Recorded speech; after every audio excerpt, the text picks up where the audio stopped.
Well, we're here at the Joiners with the wonderful Kezia Gill. Hello. Hi. How you doing? I'm good. I'm starting to warm up now. I've been freezing cold all day.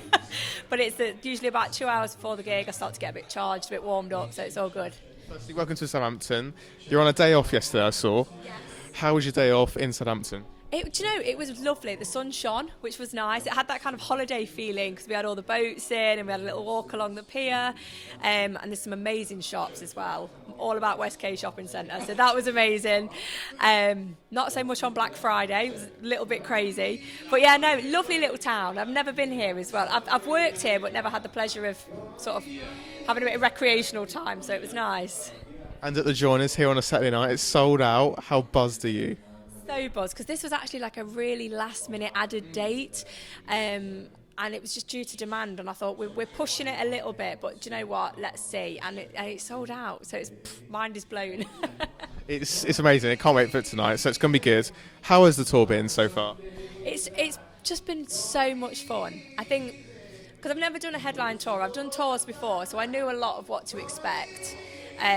But if you'd have asked me like what I could have possibly wanted, it would have been this. Amazing crowds, really receptive. The meet and greets have been really nice. But you know, crowds full of people singing your own music back to you, like it's the stuff dreams are made of. I'm honestly so buzzing. And in amongst that, 2 BCMA wins. That's just mental. Literally during as well, like during my Leeds gig, they were just like, here are your awards. And I was like, what? It's so good, yeah. That's still a surprise for you then. Oh, massively. I don't do very well when I'm surprised, and I just had like a goldfish moment because they actually interrupted the show and they played a bit of a trick on me, like, oh, we have got to stop the show. We've got to stop the show. And I'm thinking, is it like a fire risk? Is it a technical problem? And they were like, no, you've won. And I was like, it was so good. Well, congratulations once again. Congratulations. Now let's talk about a track you brought out with a certain Tim Protty Jones, Yes. Cotton Eye Joe. Just brilliant. I never thought you could hear the song like that. Whose idea was that? How did that happen? Do you know, I've got to admit, I had nothing to do with the creative process in that, because it's never a song. Like you said, I just didn't think that song could sound like that. And it was actually Tim that approached me, and he said that he was working some 90s classics, reworking them, putting a bit of a dark, moody spin on them. He thought my voice would really lend itself to the project. And I was like, yeah, I'm in. What's the track? And he was like, okay, hear me out. It's Cotton Eye Joe. And I was like, mate, I just feel like this is going to sound so bad. Because I was thinking in my head, I'm going to have to do that.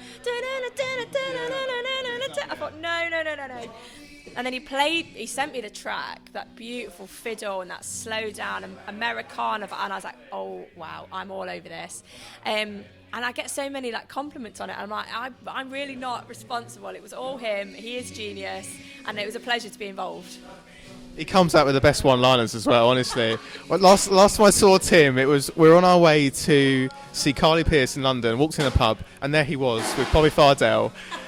And he's just the noises he makes, just great. And yeah. Very funny guy. He's very funny. Very funny dudes. Right, let's talk about the latest single then, like I did before. What's that one about? So that's a co-write. I was on a writer's retreat with an amazing writer and producer called Katie Ray. And it was day one, we'd not met before, a little bit nervous, and I had bunches of notes in my phone, so I was like scrolling through the notes. And I had this concept that when you love someone so hard, when that situation changes, you're never quite the same. It's almost like you forgo a part of your heart for that. And she just loved the idea, she jumped straight on it. And I also had a bit of a quirky idea of writing the verse only using minor keys, which is what gives it that slightly heartbreaking sound. And when we wrote it was not written for me. We weren't writing it to be released, and I came away from that experience like I have to record this song, and I love singing it live every night. Well, we love it on the show. We played it so many times, so thank you for that one. Right, are you ready now for a quiz? I did warn you before. I couldn't think of a name for the quiz. Usually I like to come up with names, but I haven't thought of this one. I tried to think, could I do a like I did before? No, I couldn't come up with anything genius. So it's called Where You've Been Tour Quiz, which is very original. So basically I've got 5 questions. The 5 questions are about different cities and towns that you've been to on this tour. Right. So the first one is about Leeds. Yes.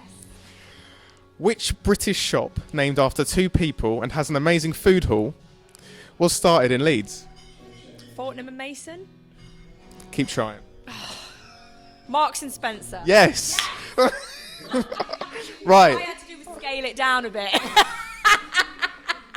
Love your Leeds. There we go. Right, Newcastle now. Okay. These Let's Get Ready to Rumble, and we're on the ball. Jungle Goers were born here. Ant and Dec. There we go. 2 from 2. Oh. Right, Glasgow. Some employees of Domino's Pizza wear what at work here? Kilts. Yes. It's all going to be fine. There's 2 left. It's all going to be fine. What square would you find Nelson stood at? Trafalgar. Yes. That'd be interesting for Leicester Square. It's the pigeon one, isn't it? Yeah. There we go. Right, finally, one about Southampton. Oh, go on then. Hit me. What year did the Titanic set sail from Southampton? April 14th, 1912. Yes. There we go. What else are we going to say? Kezia Gill, it's been an absolute pleasure. I'd love to say the feeling was mutual, but I've never sweat so much during an interview. Enjoy the show. Thank you so much.